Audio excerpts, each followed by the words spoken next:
Indiana. News, sports, education, and entertainment. Wake up, GI, with Jeffrey Smith. Brought to you by the Geary Community Schools Corporation. All right, everybody, we're back. It's about 7 minutes after the hour on a very beautiful Wednesday. It's a hump day. We made it. It's also the 24th of July 2024, and this is Wake Up GI with Jeffrey Smith. As promised, there is a wonderful event coming into the region. I believe is it this weekend? Yes. It's this weekend. It is called the Wow Fest. It is going to be in East Chicago. I was telling our guest, I looked at their flyer and their lineup, and it looks like a very, very family-friendly. It looks like it's going to be a fun time. Yes. So very excited to hear about that. So we're going to be talking about that right now. So let's go ahead and jump in and meet our guest. Go ahead and introduce yourself. My name is Pastor Therese Bibbs, and I serve as assistant pastor of the Greater Destiny Bible Church in East Chicago, Indiana. Well, first of all, welcome to the show. We love your city, by the way. I always, once in a while, your mayor checks us out and sees what we're up to. But East Chicago is just absolutely amazing. I love what's going on in your community, and so I think it's going to be a blast because you all have I don't know where this is being held at, but it's just a beautiful city right now, and it's very fun in the summer. It really is. Yes, it's being held at the beach. Oh, yeah. So I know what's going on. So tell us a little bit about that. First, tell us about the event. Then I want to get into talking about you and your wonderful congregation. Wow Fest, this is our 17th year. Wow. And it's a back-to-school free event. Yeah. Where we give out backpacks with school supplies, free haircuts, free braiding for kids. Yeah. We also have free food, vendors. But the highlight is the gospel concert that's going on all the day. Yeah. We're opening up with DJ K. Caesar. My neighbor. My neighbor. Oh, okay. We're opening up with DJ K. Caesar. Our choir will be singing, but our special guest is gospel recording artist Vincent Bohannon. Yeah. He's going to be the headliner for that evening. We also have New Zion Temple. Yeah. Choirs coming. And the Michigan City Steppers from Michigan City will be there performing as well.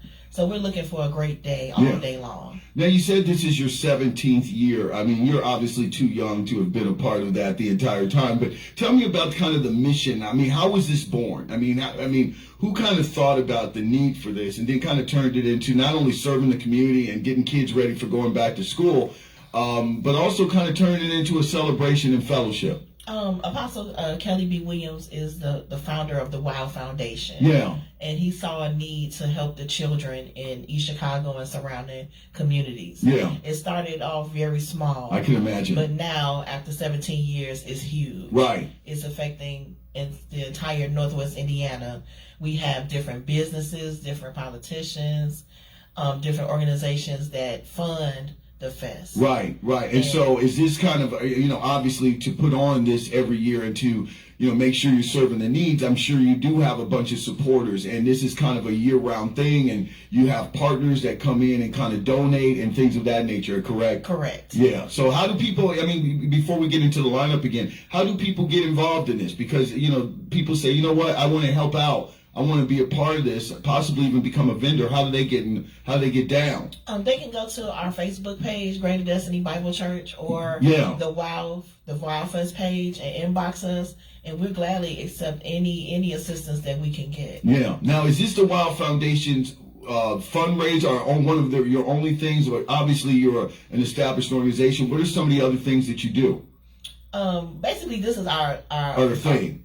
This is the big event of our existence. Next year we're going to be doing fundraising and different programs to help fund this program. Yes, for next year. Yeah, absolutely. It's kind of ironic, and I'm glad you're here because yesterday I was talking about a segment that I heard on NPR Public Radio over the weekend, and it was kind of in a series about mental health, and it was and I never thought about this. I don't have any children of my own. I always like to put that out there.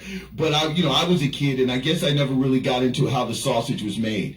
But this segment on mental health was talking about this is a period of time that has a lot of stress for parents, and I never thought about that. And that is because a lot of parents right now are trying to wrap their heads around getting their children prepared for school.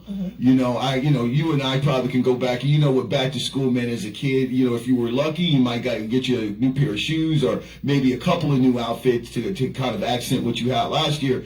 But for some parents, that's not in the cards. You know what I mean? And I think about, every year it was a big deal for me to get my Trapper Keeper, my notebook, and all my school supplies. And I was very fortunate. My parents, my dad was a principal, my mom was a teacher, so they had a little easier access to that.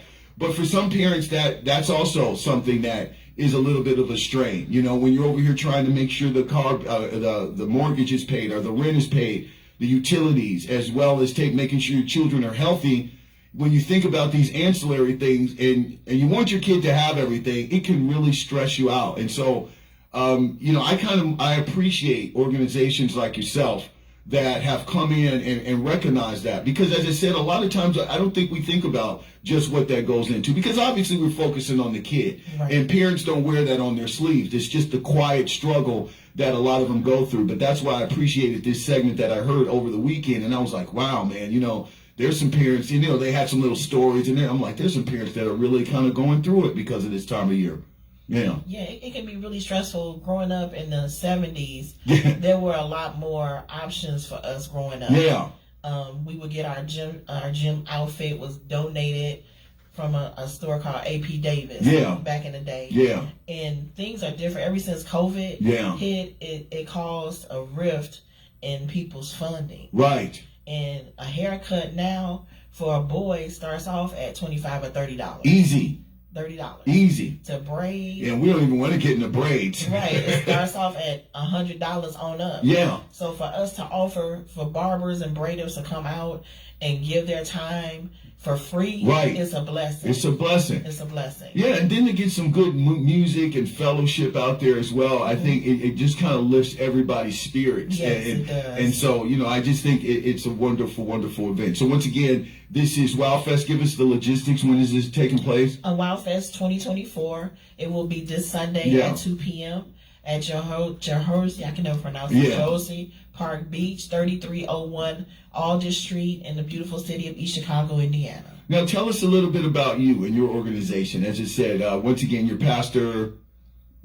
Pastor Bibbs. Pastor Bibbs, I'm sorry. Tell us about, where you grew up, how long you've been kind of, involved in the evangelical scene and about your wonderful organization. Because we like to know the people that are out here doing the good work. Okay. I was born and raised in East Chicago, matriculated through EC Central, graduated from IU Northwest, went to Bloomington first, came back home and went to IU Northwest and graduated. And I pastored my own church for 9 years. Now, let's go back to when you graduated college. What was your interest? What was your major? Business management. Okay, so you were a business-minded person all the while. So then you kind of came out of college. As you said, you went down to Bloomington, ended up matriculating back home for probably good reason because the community needs you. And so at what point, what did you do immediately after you graduated? After I graduated, I started substitute teaching. Yeah. And I was substitute teaching for a few years. And then I got hired on at the old Majestic Star Casino. So I have right. Yeah, so I have a human resources background. That's the field that I work in, human resources. So you was in charge of the hiring and firing and working out all the issues with people. Yeah, pretty much the hiring. And then I went into child care. And then I just went back into the casino at the Hard Rock Casino here in Gary in 2021. So that's where I am now. That's where you are now. Now, of course, on your journey, obviously, there was a need for you, obviously, to connect spiritually and to really kind of get involved in that. How did that happen? I've always been a spiritual person. Yeah. My aunt, who passed away a few years ago, was a woman in ministry, and she mentored me in ministry. Okay. And like I said, I pastored my own church here in Gary for 9 years, and then the church closed, and that's when I matriculated over to Greater Destiny Bible Church back in East Chicago. We've got a number of wonderful partners here on WGVE. They come out on weekends, and I think we've got a church over in East Chicago, but I've got an opportunity over a long period of time to meet so many wonderful women who are in ministry. And I've always kind of wondered, because, now we're looking at, obviously, with what's going on with the Vice President of the United States, kind of move and run for the president. But I've always wondered about women in ministry because, I guess behind the scenes, religion can be somewhat patriarchal. It just is. And so for, women who, like yourself and your aunt, who kind of chose or felt it was their calling and they wanted to get out in it, what was that like? How is it like moving, in a business like that? Where, as I said, we look at it and it really seems patriarchal. It's really a male-dominated field. Yeah. But when God calls you, he qualifies you. Okay. And you just have to step out in what God has instructed you to do. And I've been preaching since I was 24, and so I'm 51. So I've been preaching for 27 years. Wow. Working in the community with our children, with adults with issues. Yeah. I'm a person that likes to tackle problems and deal with people and their problems. Right. And I do that on my job, and I also do it. I do it when I get off work. Yes. But God has just always been a major part of my life. Right. And I want to share him with those that are willing to listen and that are willing to walk this walk with me. Right. So was it when you kind of stepped out and started your own church, was that kind of, I guess for lack of a better word, a leap of faith? Because, now you're the one leading the flock. As I said, in particular, you see it a lot in the black churches. There's a lot of strong women figures, but they tend to come down from the first lady, and then obviously there's some other hierarchical type of positions that are there. But the pastor usually is kind of the figurehead of the entire establishment. So you went out and you're like, you know what? I've got my own little flock that I want to shepherd, and I'm going to go out on my own. Was that kind of, what was that like?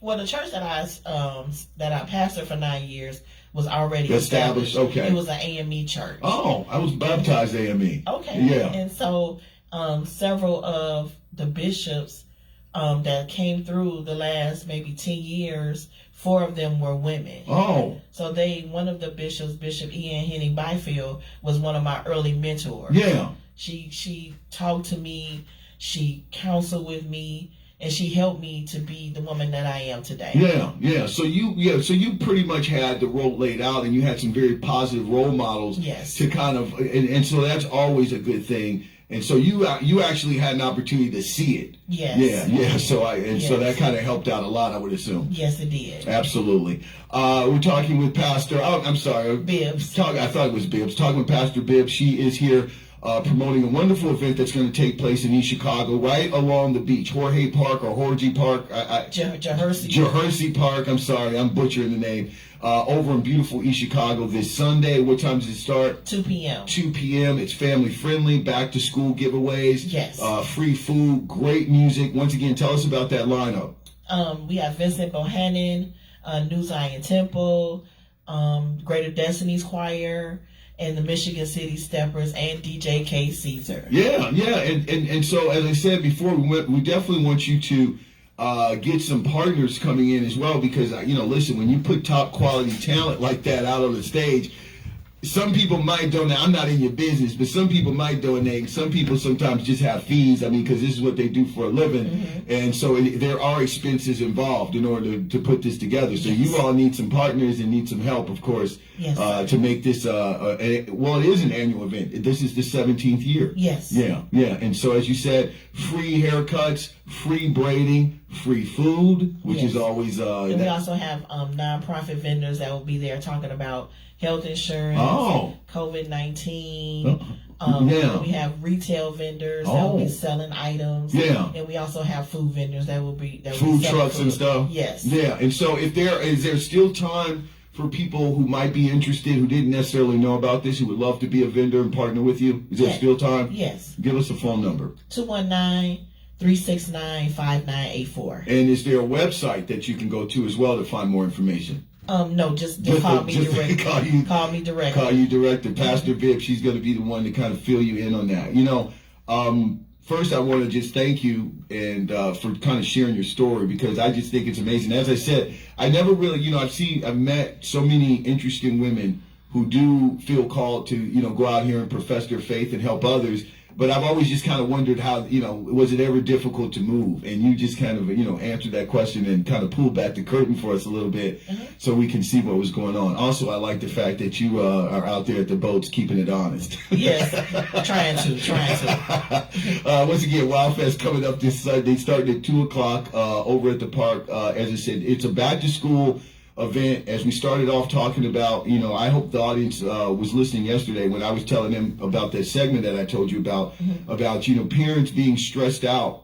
Some parents, they kind of keep it silent, but we're getting into that back to school time of year. And parents got to kind of pool their resources together to make sure their scholars have everything that they need in order to be successful. And we want to thank organizations like yourself who go out here and kind of provide that service and that resource to the community, because it's hard out there. Yes, it is. Yeah, it's hard. I'm glad my kids are grown now. Do they have kids? Yes, my son has 4, so I'm my grandma of 4. Your grandma of 4. Yes, yeah. My daughter doesn't have any. She said she'll just be an auntie. There you go. That's a good way to go. I know people who take that route. Yeah, I just go out here and rent kids. With that being said, we want to thank Pastor Bibb. Go support this wonderful event. I look forward to talking to you in the future. This was very interesting and fun. Absolutely. Thank you for having me. No problemo. All right, we're going to take a break. When we come back, how about we get that look outside of weather and traffic?